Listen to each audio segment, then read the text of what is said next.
Mais t'es en tournée, est-ce que c'est solo ou c'est avec les Francs-Bâtards? C'est ça, j'ai plusieurs projets. OK. Francs-Bâtards, on est 8 musiciens dans le groupe. On en fait un petit peu moins de concerts maintenant. Ça fait au-dessus de 10 ans ça va faire 10 ans qu'on existe. Puis on fait surtout des festivals maintenant. Puis sinon, Alex Paquette, je fais beaucoup en trio. Parfois en solo. Comme là, t'as du sac, je vais en solo. Mais j'en fais quand même beaucoup en trio. Là. Je dirais que c'est la formule que je priorise là, quand c'est possible. Là. OK. Clavier, percussion. Il y a un multi-instrumentiste qui fait clavier, percussion en même temps. Puis un bassiste, guitariste, puis moi, guitare. Fait que, on échange pas mal d'instruments là, d'une chanson à l'autre. Là. Puis ça s'appelle comment, ce projet-là? On Alex s'en va voir, aller Paquette. voir Alex Oh, Paquette. ouais. OK. Ouais, exact. En fait, comment c'est arrivé, c'est que j'ai déménagé, comme je disais, dans le nord du Québec, à Matagami, Ouais. pendant 3 ans. À l'époque, j'étais seulement chanteur dans des groupes. J'ai fait quelques featuring là, pendant ces 3 ans-là pour d'autres groupes tout ça, à l'international, mais je n'avais pas mes chansons. Puis comme je voulais faire mes chansons, je me suis acheté une guitare, puis j'ai appris à jouer de la guitare. Ça fait seulement 2 ans que je joue de la guitare. Mais j'ai commencé à jouer de la guitare à presque 30 ans. Mais finalement, j'ai eu une subvention pour un album solo. OK. Puis là, j'ai fait mon album solo qui est sorti il y a 2 mois peut-être. Puis je tourne avec ça. Je fais principalement là, mes compos plus personnels que Franc-Bâtard, qui est vraiment plus politisé, tout ça. Et que c'est pas moi qui compose la musique, là, c'est plus Jérôme. T'es seulement chanteur. Ouais, ben tu sais, je participe Ben, là, au sens seulement, où je suis là, je suis là depuis le début. Non, mais Pas c'est ça que je voulais dire, là. C'est vrai que je suis moins compositeur, tout à fait. Mais je suis là depuis le début, fait que je participe. Je suis un peu tout le temps là quand même. Mais c'est pas moi le principal compositeur. Là. Je vais plus amener des idées. Puis il y a 2-3 personnes dans le groupe qui prennent le lead de sa composition, mais tout le monde amène quand même des idées. Là. On a toujours été entre 6 et 8 musiciens dans le groupe. Là, fait que c'est plusieurs implications. Là. Ouais, chacun amène des choses. Ben ouais. Ouais. Quand t'es 8, comme là, avec ton trio, est-ce que ton album studio, c'est toi qui joues la guitare? Tu dis que tu viens d'apprendre à jouer. C'est toi qui. T'es-tu osé à record ça? Un peu, mais pas beaucoup. Mais il y en a que c'est moi qui ai composé. Ouais, ok. Par contre, il y en a plusieurs, même si c'est moi qui les ai composés, que j'ai demandé justement au chanteur de Franc-Bâtard, qui est aussi guitariste, de les jouer juste pour être sûr que ça soit sur plus tête. C'est assez. C'est un peu plus léché ce que je fais en solo, le plus pop, là, limite. Là. Fait que je voulais que ça soit tête sur le clic, tout ça. Fait que j'ai demandé à quelqu'un de faire mes compositions, même si c'était mes suites d'accords et mes formes de chansons. Là. Mais ouais, c'est ça. Puis il y a aussi des chansons que c'est pas moi qui ai composées sur l'album, que d'autres personnes ont composé pour moi. Sur ton album Ouais, solo? Ok. Il y a la moitié des chansons environ que c'est d'autres personnes qui ont composé. Fait qu'à ce moment-là, c'est souvent eux qui sont venus. Il y a Noé Talbot, mettons, là, qui a composé une chanson, ben, il est venu faire sa guitare, puis il en a profité pour faire la guitare sur une autre chanson, comme deuxième guitariste. Puis il y a une chanson que c'est un groupe de France qui a composé, donc c'est toute leur musique. Moi, j'ai juste enregistré le vocal par-dessus là, le rhythm, là, la forme de la musique qu'ils m'ont envoyé. Là. Je l'ai remixé, retravaillé, mais à la base, c'est vraiment le SO Unity, là, un groupe du sud-ouest de la France, qui l'a composé pour moi, qui me l'a envoyé. Puis le chanteur, lui, j'ai enregistré ma voix, après ça, le chanteur du groupe a rajouté sa voix. On se donne un peu on se passe un peu la parole. Ouais. Puis t'as dit c'est un album plus personnel. Fait que les textes que tu reçois, parce que c'est ça, t'as dit t'as chanté aussi des chansons, Ouais, tu as reçu des textes. Non, les textes, c'est tout moi. Ah, pas les textes, ouais, ok, seulement les compositions, chansons. Ouais. Ah, voilà, mais les textes, c'est tout seulement moi. Même les featuring que j'ai contribué un peu sur les textes. C'est moi qui avais la direction de on fait un texte sur tel thème, tout ça. C'est vraiment musicalement qu'il y en a peut-être 4 chansons sur 9 que c'est pas moi qui ai composé, mais les textes, c'est tout moi. Là, ouais. T'avais-tu les textes avant d'écouter la musique ou comment tu fonctionnes quand t'écris? J'ai pas d'ordre logique. Là. Des fois, ça va dans un sens, des fois, ça va dans l'autre. Là. J'ai plein de textes que peut-être qui sortiront jamais, même dans des cahiers, que des fois, je trouve que ça fit avec un beat que je m'amuse dessus. Puis, parallèlement, ben, quand quelqu'un m'envoie... Par exemple, le groupe de France m'a envoyé 3 rhythms, 3 beats, là, des chansons pas nécessairement toutes construites. Puis j'ai choisi celui que je préférais, j'ai fait rajouter des choses. Puis là, j'ai mis les paroles sur la musique. OK. Alors que des fois, c'est les paroles qui viennent avant, des fois, c'est la musique qui vient avant. Ouais. Fait que des fois, t'écris sans mélodie en tête. Ouais, ou la plupart du temps. J'écris tout le temps. OK. Mais il y a aussi des fois où j'ai écrit sur... c'est un exemple, là, justement, la chanson que le groupe de France m'a envoyée. Je l'avais pas entendue, j'avais pas rien... Fait que j'ai écrit un nouveau texte sur ça. J'ai pas parti d'un texte que j'avais déjà. Fait que les deux peu, mais de manière générale, je suis quelqu'un qui écrit pratiquement tous les jours. OK. Ouais. Puis tu trouves ça comment jouer tes tunes ces temps-ci, là? Parce que là, c'est presque 100% toi, dans le sens que c'est toutes des... C'est sur ton album, c'est tes affaires. C'est une nouvelle dynamique. Au début, j'avoue que je me cherchais un petit peu sur scène. Tu sais, quand tu es habitué d'avoir 7 musiciens qui t'accompagnent, tu peux te concentrer juste sur ta performance vocale. Puis comme là, en show, je joue de la guitare. Je suis pas encore un grand guitariste. Fait que je regarde souvent ma guitare encore. Puis là, tu te concentres moins sur ta voix. Fait que là, c'est de prendre un nouveau beat. Là, c'est un peu un nouveau projet. Comme quand j'ai joué de la guitare, mettons, dans d'autres projets un petit peu maintenant. D'apprendre ton rôle, là, puis là, de jouer et chanter en même temps. Mais pour du monde qui joue depuis qu'ils sont jeunes, c'est plus facile. Là, mais pour quelqu'un qui a appris à jouer de la guitare sur le tard, comme moi, le défi, c'est vraiment d'arriver à plus me concentrer sur ma guitare pour pouvoir me concentrer sur mon interaction avec le public, puis la qualité du chant. Là. Puis là, ça s'en vient là, parce que je fais 3-4 shows semaine. Là, fait que là, t'apprends sur le tas. D'ici la fin de l'été, là, je pense que ça marche déjà bien. Là, mais d'ici la fin de l'été, je pense que je vais pouvoir être où je suis au niveau musical, tout en restant... je ne deviendrai jamais un grand guitariste, là, mais être capable de m'accompagner parfaitement pour pouvoir me concentrer sur mon chant. Là. Ça, c'est comme... J'en fais beaucoup pour ça aussi. Là. Ouais. Tu peux te sentir bien, il y a tellement de guitaristes qui sont pas de bons guitaristes et qui sont populaires. Non, clairement. Apprendre 7 accords, tu peux faire un crise de bout avec ça.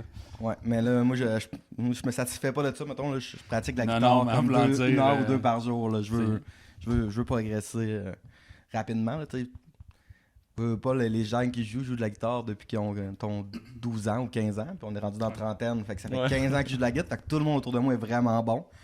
Fait que là, juste moi d'être pas pire, c'est... Mais jouer avec du monde, honnêtement, puis faire du studio, là, je pense que c'est la meilleure façon d'apprendre. T'apprends vite en travail. Comme tu dis, tu fais 2-3 shows, 4 shows par semaine avec d'autres mondes qui ont des talents sûrement meilleurs que toi à Git pour l'instant. Non, nécessairement. Donc, évidemment, t'embarras que ça apprend vite de même. Que quand t'es tout seul chez vous. Là. Ouais. Mais là, je me suis acheté une pédale de loop. Là. C'est peut-être la prochaine étape pour pouvoir, au lieu de seulement jouer les notes, pouvoir essayer de jouer d'autres choses puis de m'auto-accompagner. Tu vas pouvoir plus te concentrer sur ta voix. Aussi. Ouais. Tu loupes une fois, puis après ça, tu chantes. Ah, peut-être que je ne ferai pas seulement ça, mais j'ai vu du monde qui utilise le loop juste en justement rajouter des petites choses. Surtout quand je joue en solo, rajouter peut-être une petite ligne de basse ou une petite ligne de percus sur la guitare, ça peut être le fun. Je me souviens que Dumas avait fait un show de même. Seul avec sa guitare. Avec des lumières. Ouais, puis c'était malade mental. Je pense que c'est un des premiers à avoir fait ça. Parce que ça fait quand même longtemps. Récemment, mais son premier show qu'il a fait, ça fait plusieurs années. Ah, puis il utilisait le loop déjà. Puis beaucoup, il faisait tout avec ça. Il faisait les percussions, la bass, il tapait sur sa guitare pour vraiment tout faire. Là. Il montait des tunes sur stage. C'est un peu de l'impro, en fait. C'était de l'impro... Contrôlé, là, mettons, mais comme c'était là. Mais j'ai vu une couple de guitaristes faire ça, puis en spectacle, puis je pense qu'il faut pas trop en mettre, surtout moi qui n'ai pas rendu super loin avec la guitare, mais tu sais, d'avoir une base, des fois, qui te permet justement de faire un petit ajout, surtout en solo, là, je verrai après ça en band, parce qu'en band, t'as tout le monde qu'il faut qu'il suive ton loop, fait que s'il n'est pas parfait, t'as le défi, mais tranquillement, parce que ça m'aide à progresser nécessairement.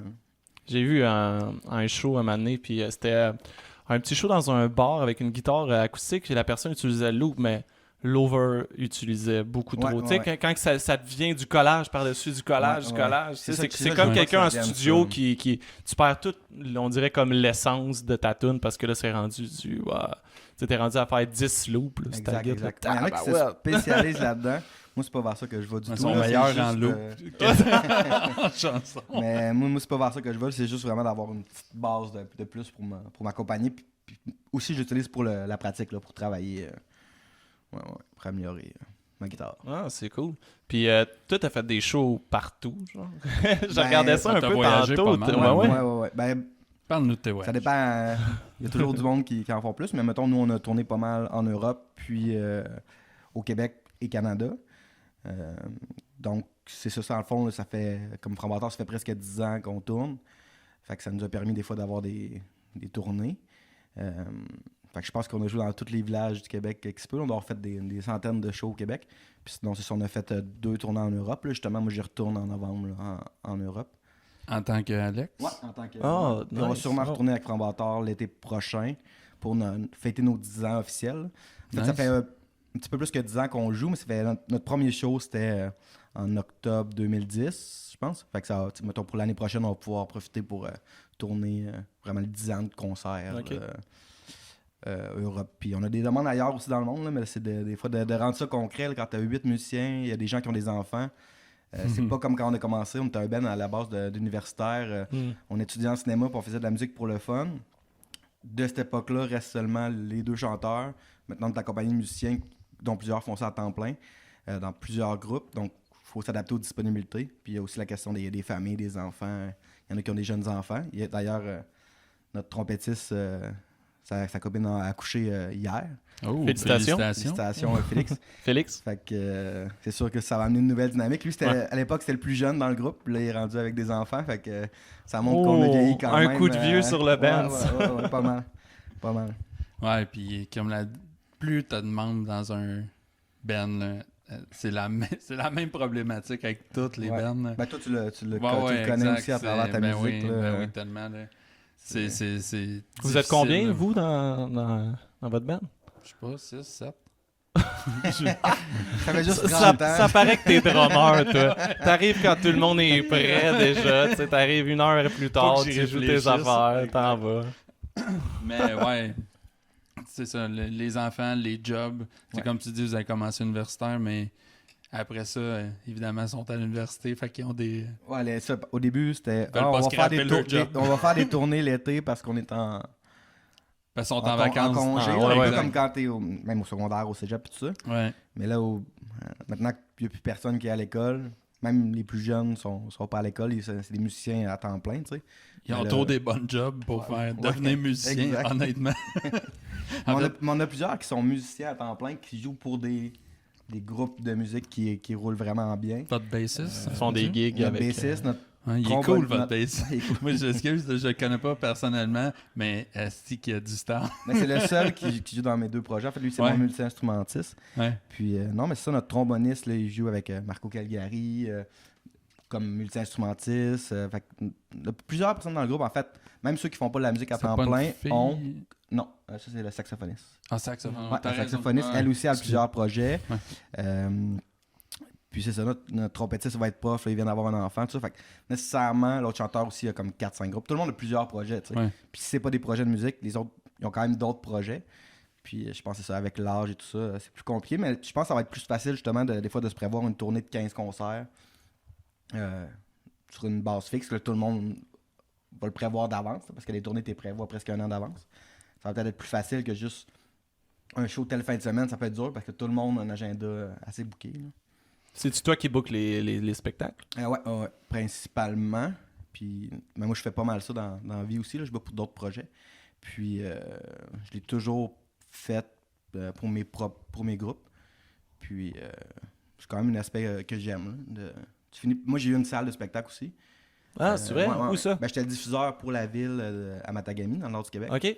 Puis avant, à Montréal, je bookais des salles, des shows là, à l'hémisphère gauche, au Fofone électrique, tout ça. Je bookais des shows, là. Je produisais des shows dans le fond. J'étais pas le booker nécessairement officiel de chaque salle, là, mais j'ai fait ça longtemps. Là. Fait que j'ai beaucoup d'amis et de contacts, des réseaux de diffusion et tout ça. Fait que c'est comme... Fait que tu t'en sers. C'est logique que ça me sert, parce que maintenant tu deviens un peu ami avec tout le monde. Puis surtout quand tu as fait des centaines de concerts, nécessairement, les places que tu as déjà joué 2-3 fois, ben, tu deviens un peu ami avec les diffuseurs, tu sais. Fait que c'est plus facile d'appeler quelqu'un quand tu le connais déjà que de faire appeler quelqu'un pour toi. Ben, c'est quelque chose que j'aime bien. Ouais. Vous autres, vous êtes connus quoi, dans un show, dans une gig un moment donné? Ça fait-tu longtemps? Non. Je peux répondre, mais ça fait pas longtemps. En fait, c'est à travers Instagram. Mathieu m'avait proposé de faire des concerts là, avec des projets de musique qui s'occupaient, dont avec son groupe de musique. Fait qu'on a eu des concerts ensemble dans les derniers mois. Mais je pense qu'on connaissait déjà, ça se peut-tu, des membres de Toussaint? Ouais, j'avais déjà jammé avec le bassiste sur des projets. Puis, ça, j'étais pas au courant. C'est quand même le milieu de la musique, c'est... nécessairement au Québec. J'étais pas au courant parce que je suis juste le drummer. T'es le drummer. Mais non, exact. Nécessairement, tu finis par connaître un peu. J'étais déjà ami aussi avec ton chanteur. À travers les réseaux sociaux, nécessairement. Ouais, c'est ça. Mais à discuter de quand tu as des valeurs communes ou des styles de musique. T'sais, nous, ton Franc Bâtard, c'est musique du monde, mais il y a un côté ska parce que c'est festif. Il y a trois cuivres. Ouais, comment vous te définis, honnêtement? Ben, à travers le temps, on a changé pas mal de je pose la termes. question. Parce qu'au début, on était vraiment un petit peu plus punk rock. On n'avait même pas de cuivre, c'était même rock, mais avec le côté musique du monde tout le temps. Puis là, avec le temps, c'est devenu plus world. Fait que le côté ska est encore là parce que ça va vite, dans le fond. Ouais. C'est festif, mais on peut jouer des fois du flamenco, de la bossa, mais on le joue rapidement avec des cuivres. Quand c'est upbeat, tout ça, le monde associe ça au ska. Fait qu'on est quand même dans la scène ska. Mais là, on sort un nouveau EP, là, puis il y a une chanson ska, mais sinon le reste, on va vraiment plus vers l'afrobeat, le funk. Musique du monde. Moi, je dis reggae ska métissé parce que autant le groupe est métissé que la musique est métissée. Parce que parfois, on va faire la musique traditionnelle des îles. Dans le fond, le drummer, le bassiste viennent de l'île Maurice. L'autre chanteur vient de l'île de la Réunion. Des fois, on fait la musique traditionnelle de l'océan Indien adaptée à notre sauce. Là. Fait que ça sonne pas vraiment comme la musique traditionnelle. Les gens qui connaissent ça vont reconnaître ça.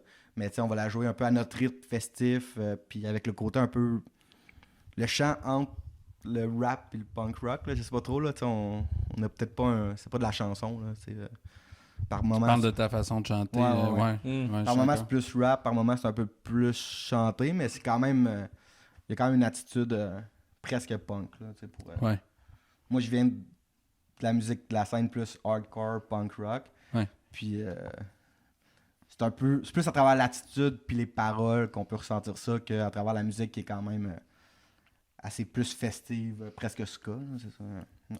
Puis comment ça a commencé tout ça? Vous êtes genre... Combien? 8, 10? Combien vous êtes? On est... Mettons au début, quand vous avez commencé, on était 5. Vous étiez 5. Il n'y avait pas de cuivre. Comment ça a commencé, ça?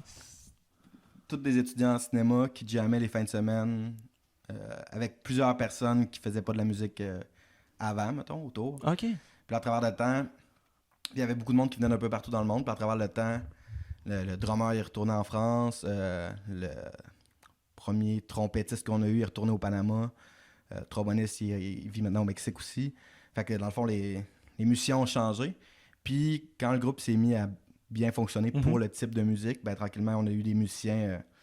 comme maintenant, on a des musiciens avec des formations universitaires qui amènent une dynamique plus... on peut aller un petit peu plus loin dans la musique. Puis nous, personnellement, justement, l'autre chanteur qui compose beaucoup, ben, je vois, il était déjà assez bon, mais là, en 10 ans, rajoute 10 ans de show, tout ça, il est rendu très bon. Fait que d'être avec des musiciens aussi bons, ben, ça permet de...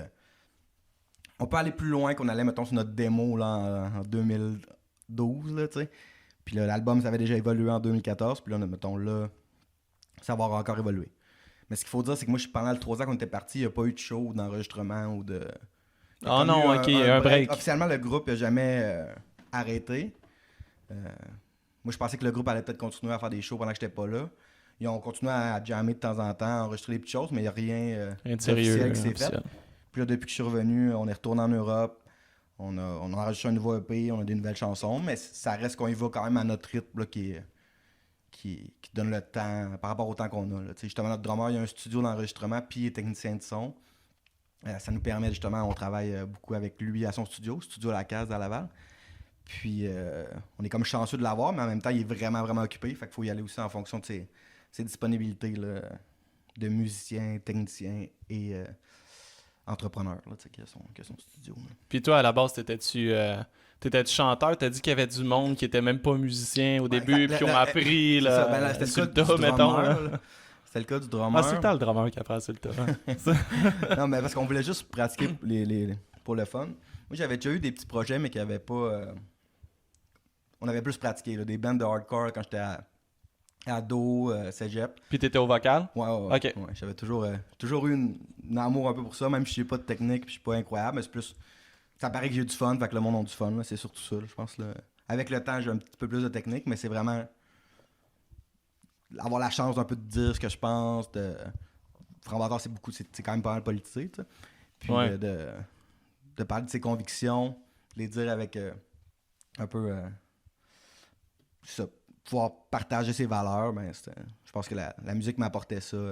Maintenant, je travaille beaucoup le chant justement plus en solo, puis je vais aller plus loin que ça, mais à la base, l'idée c'était vraiment d'avoir du fun, puis de partager mes valeurs avec le public. Là, puis ça a quand même bien marché. Là. Ah, c'est cool. Ouais. Parce que tu sais, chanteur, c'est pas. Oui, c'est sûr, le chant, c'est super important, mais t'es aussi officiellement ou non officiellement, le frontman du band. T'es la personne qui est le plus en avant en général. Le chanteur, l'ai été beaucoup. Là, mettons, avec Framboteur, on essaie d'être plus partager peut-être ça avec les autres. Ouais. Ça reste un peu l'esprit de collectif. Puis on est 2 chanteurs, fait que des fois c'est le rôle du chanteur, mais là on est 2 chanteurs, fait qu'on partage ça. Puis là, l'aspect musical, de plus en plus, le drummer aussi, il donne ses idées, il aide à. Des fois quand il manque un musicien, on a des remplaçants, tout ça.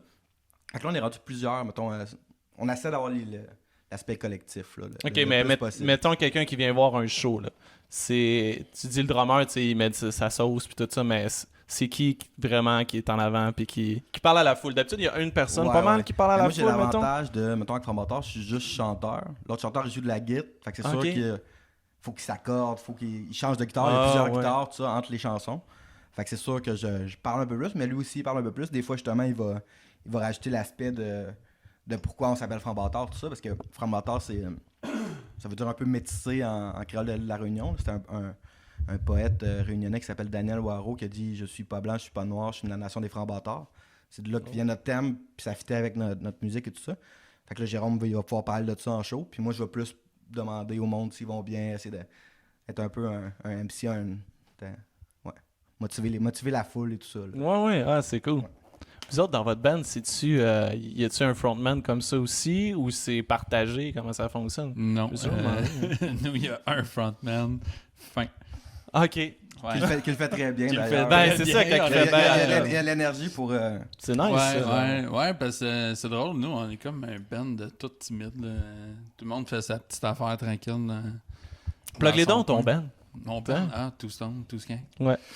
Ouais, mais c'est ça, mais Guillaume, il prend toute la place, puis c'est parfait de même. Là. OK. Ouais. Parce que c'est ça, l'énergie, c'est tellement important dans un band. Tout le... Tu sais, puis vous autres, c'est comme un peu... tendance punk, tu sais, dans le sens de, tu sais... Des valeurs. Ouais, c'est ça. Mais puis il y a aussi l'effet qu'on chante dans plusieurs langues. Jérôme chante principalement en créole. On chante aussi en espagnol, en français, un petit peu en un autre type de créole, un petit peu en... Sur l'album, il y a même du portugais, du russe et tout ça, là. Mais puis on chante très vite avec l'énergie. Fait que des fois, ça se peut qu'en spectacle, les gens perdent une partie des textes, là. Je veux dire, nécessairement, le monde ne parle pas toutes les langues et ça va vite. Fait que des fois, entre les chansons, un peu de présenter ces chansons, je pense que ça a plus une valeur du fait qu'on va être sûr que comme je pense que le message est clair de quoi qu'on parle comme valeur et tout ça, là. Mais des fois de dire cette chanson-là, c'est vraiment par rapport à Monsanto, ou cette chanson-là, c'est vraiment une chanson antiraciste. Comme ça, le monde, même s'il manque 3 phrases dans la chanson, ils vont danser avec l'énergie, tout ça, puis ils vont s'identifier quand même à nos valeurs. Là. Frank, veux-tu nous partager quelques mots de créole? Oui, c'est parce que on est allé... Ça doit pas être la même créole en plus. Non, c'est ça en plus. C'est parce qu'on est allé au show ben chaud, tu sais. Puis moi, je travaille au Casino de Montréal, puis je côtoie beaucoup de gens haïtiens, puis j'ai appris un peu par la bande des mots, tu sais. Okay. Mais moi, tu sais, quand je commence à boire, là, moi, je sais parler créole en moi. J'ai parlé, tu sais, à quelqu'un. Ça, comme fait là, comment il est là? Puis là, il m'a parlé, puis j'ai absolument rien compris. J'ai dit, je parle pas tant que ça. Lui, il y avait un gars noir, il a fait, yes! Non, il me l'avait dit avant. Pratiquer mon créole. Non, j'ai pas pris quelqu'un au hasard, là. Hey, non. Il a enligné 3 mots, hein. L'autre, il a répondu, puis ça a fait. J'ai fait. Je parle pas créole. Écoute, je parle pas vraiment créole. C'est comme, je pense, moi, je parle un petit peu espagnol, puis souvent, tu vas te dire salut, ça va, tu on est tous fiers en plus de le dire. La personne te répond plus de choses, puis ça fait t'aurais dû juste me répondre oui ou non, là j'aurais compris. C'est ça commence par hola, comment ça? Après ça, c'est comme fuck. Moi, mon prochain mot, c'est cerveza, fait que. Ouais, classique. Mais ouais, le créole, dans le fond, de l'île de la Réunion, puis de l'île Maurice, même, c'est 2 créoles, puis on a plus du créole de la Réunion parce que Jérôme chante. Là, mais même, c'est pas le même créole que l'île Maurice. Fait que ça va arriver qu'on donne des expressions de l'île Maurice aussi à travers les chansons. Puis c'est même s'ils se comprennent quand même de base. Puis c'est quand même assez différents du créole, justement, d'Haïti ou de la Jamaïque. OK. Êtes-vous déjà allé jouer là-bas? Non. Ou juste en France? Ouais. Bon, on a joué en plusieurs places en Europe, mal, mais on a joué à plusieurs pays en Europe, mais pas à La Réunion. On a un vidéoclip, par contre, qui est moitié tourné à l'île de La Réunion parce que justement, le drummer puis le chanteur sont allés. OK, mais vous n'aviez pas joué là. Il est arrivé à 20 ans. Maintenant, on n'a pas joué. On n'a pas fait de spectacle à l'île de La Réunion. C'est dans les plans. On a eu quelques demandes justement à l'île Maurice aussi. Fait que je pense que ça va venir, là, mais encore là, des fois, c'est la question, des disponibilités. Puis 2, c'est pas nécessairement des shows qui vont faire beaucoup d'argent pour aller faire.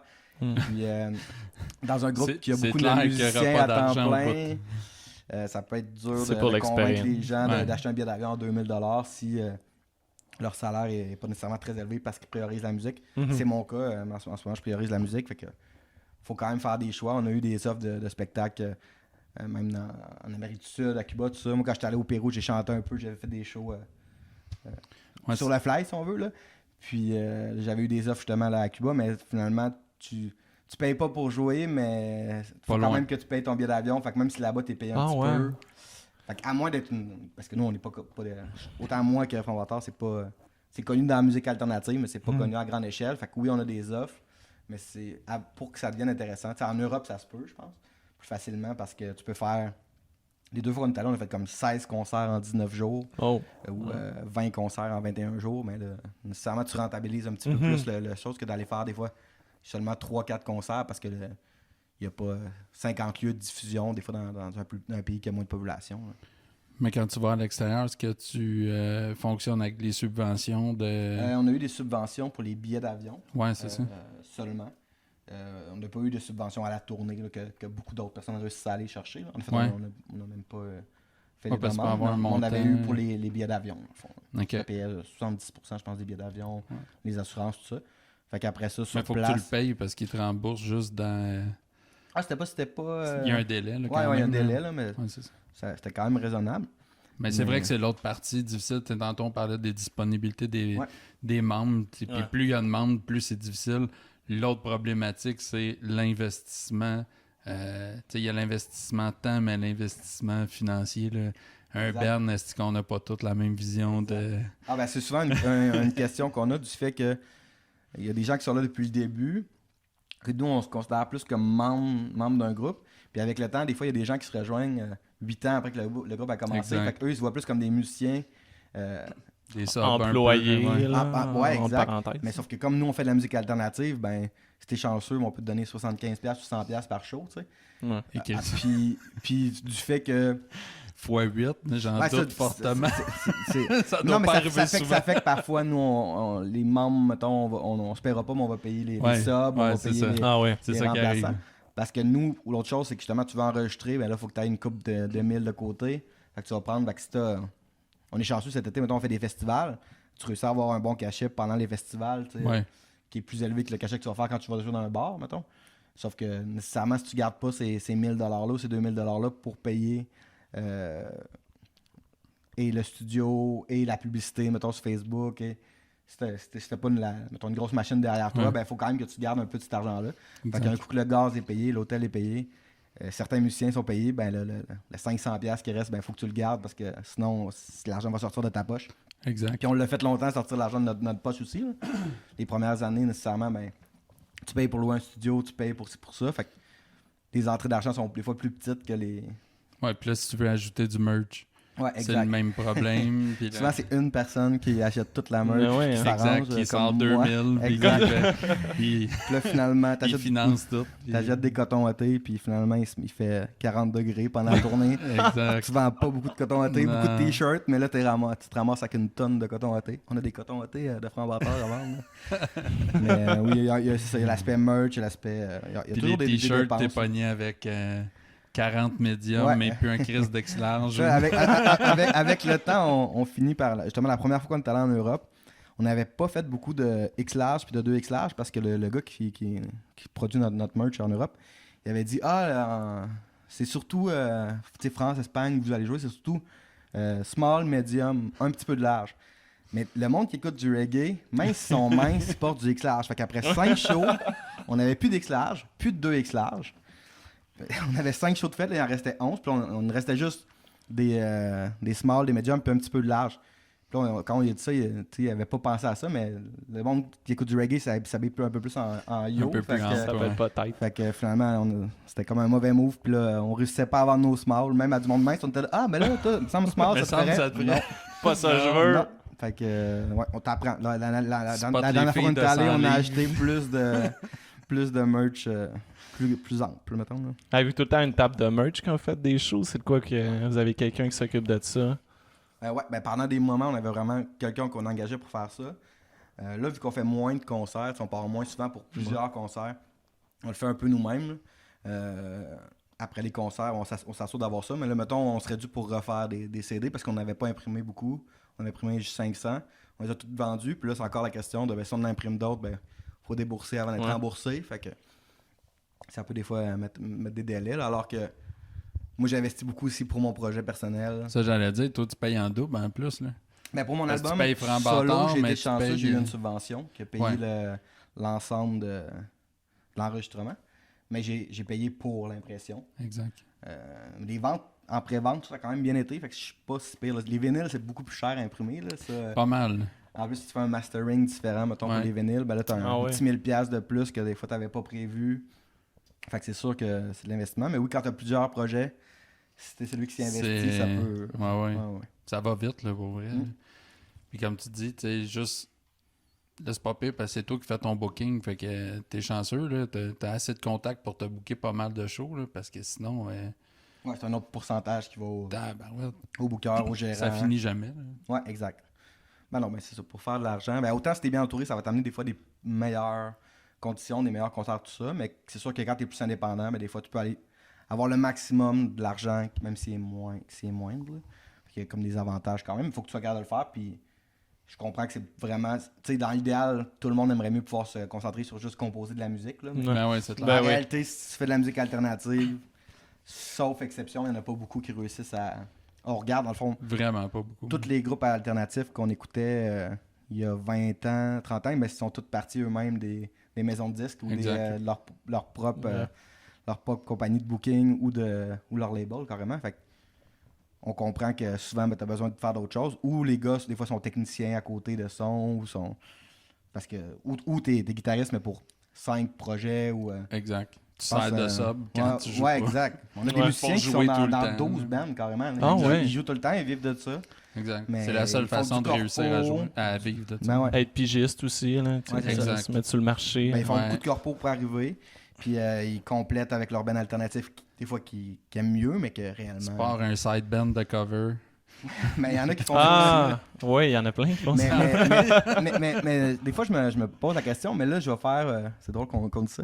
Je vais faire pour la première fois, mais c'est un show gratuit, fait que c'est pas avec ça que je vais faire mon argent, mais je vais faire un show hommage au reggae parce que je fais, dans le fond, 2 shows en même place, dans la même ville. Puis on avait comme un temps mort entre les 2 shows. Fait qu'on a dit, on peut-tu faire un autre show différent d'un autre lieu? Why not? Puis on dit oui. Fait qu'avec le gars à qui je fais un plateau double, on va faire un show qu'on va faire des reprises de reggae. Moi, j'en ai 1 ou 2 dans mon show, mais là, je n'ai comme un 7-8. C'est de ça que tu m'as parlé la semaine passée ou non? Ça n'a pas rapport? Parce que tu me parlais de cover puis tout. Ah ouais, ben c'est ça, j'en intègre tout le temps. Non, ce que je voulais dire, c'est mettons, avec Alex Pocket, je fais 2-3 covers tout le temps. Ok, c'est ça. Des fois, j'ai fait différemment, au sens où je vais faire une toute de Bob Marley, mais je vais traduire en français, ou du Manu Chao, que je fais moitié justement en québécois, moitié en espagnol. Je joue un peu avec ça. Mais là, je vais faire vraiment des vraies reprises. J'ai jamais fait ça, mais ça me tentait d'essayer de quoi différent. C'est plus pour mon plaisir personnel. Ben oui. C'est parce que j'ai jamais eu de groupe de... Mais c'est le fun de jouer des reprises, honnêtement. Là, moi, je pratique. Je joue tous les jours chez nous, puis pour pratiquer tout seul chez nous, on s'entend que je mets de la musique dans un moniteur, dans le tapis, puis je joue par-dessus. Là, fait que c'est comme avoir un band de cover. Mais quand j'étais dans le Nord, dans le fond, j'avais un groupe de reprises. Là. On n'a jamais fait de spectacle, mais c'était plus pour le fun où je jouais principalement de la guitare. Puis on faisait autant du...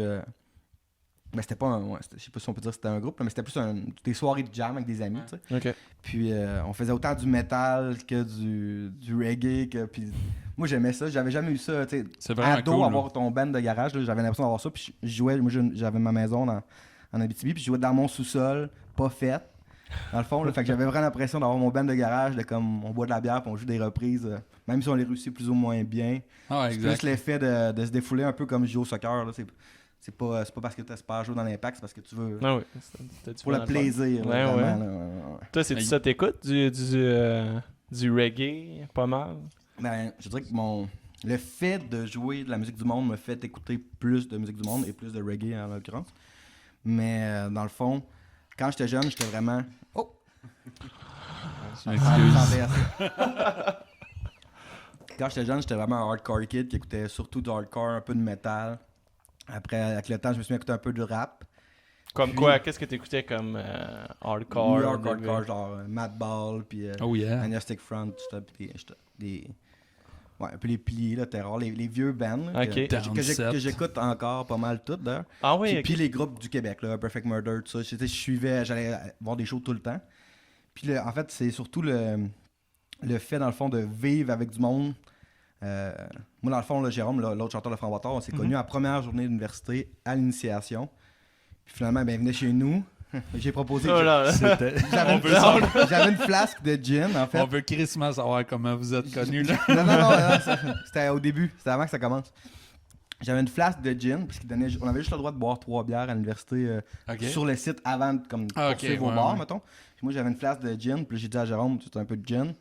Puis il a dit oui, fait qu'on a commencé à boire, puis l'amitié qui s'est créée là. C'est donc bien une belle histoire. Ouais, on a été malades les deux ce soir-là. C'est cool, c'est cool. Fait que vous avez oublié toute la sodomie, puis non, il n'y avait de pas l'initiation, eu de non? choses. En cinéma, c'était quand même on s'excuse. Gentil comme initiation. Ah ouais, pas vrai, ok.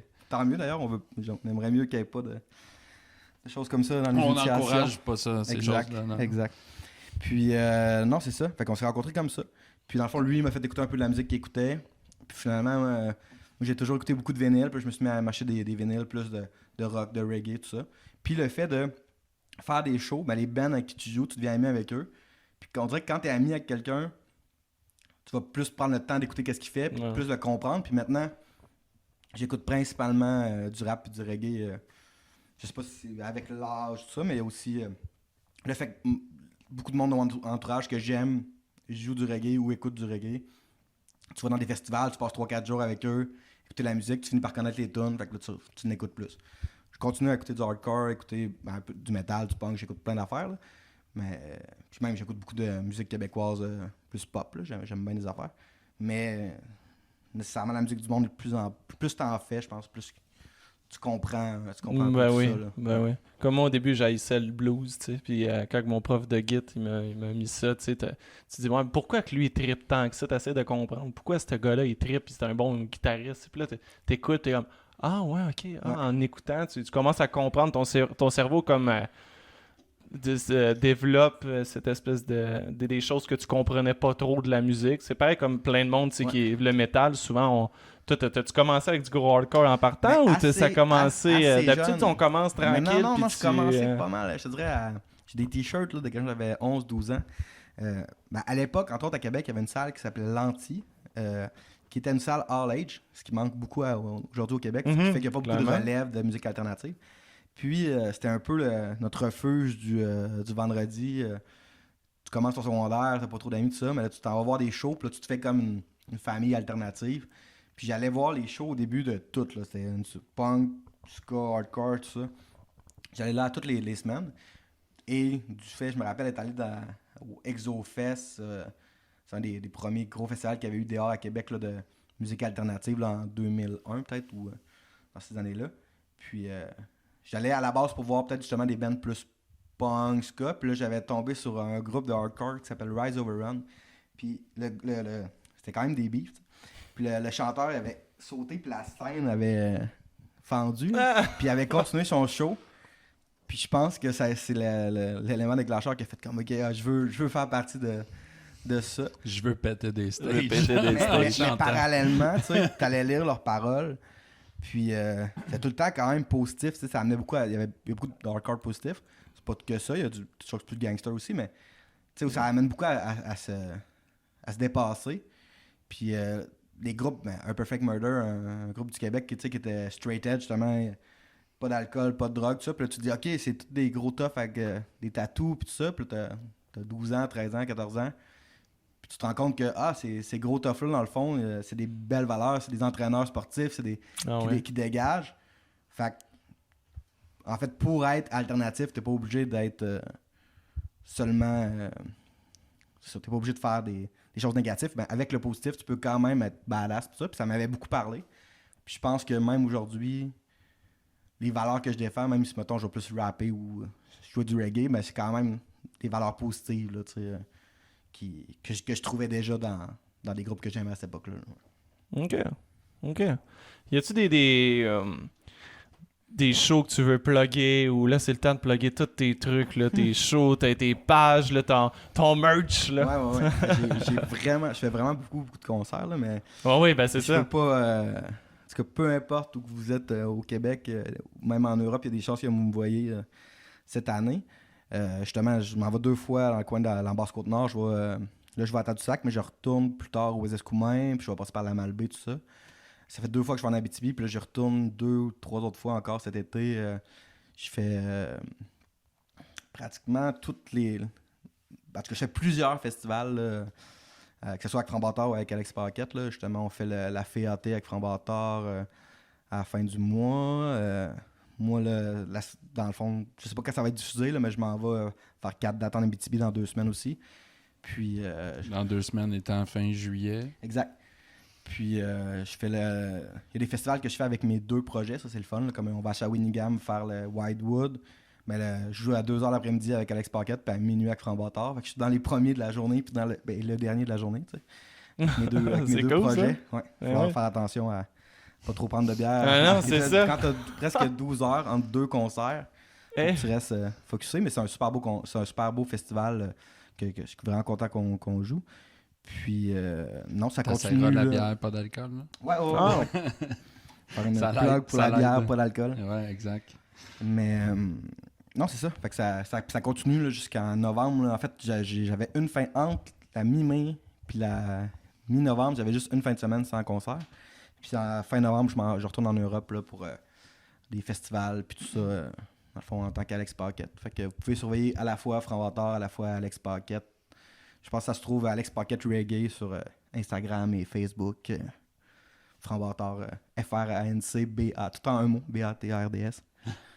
Fait que, ouais. Puis moi, de mon côté, je vais mettre des chansons sur... On a un Spotify de Musique Fest, je vais en mettre. Je vais mettre des chansons autant de Frambatard que de Alex Paquette. Tu as un dernier mot? T'avais l'air de dire, hein? Quoi? Non?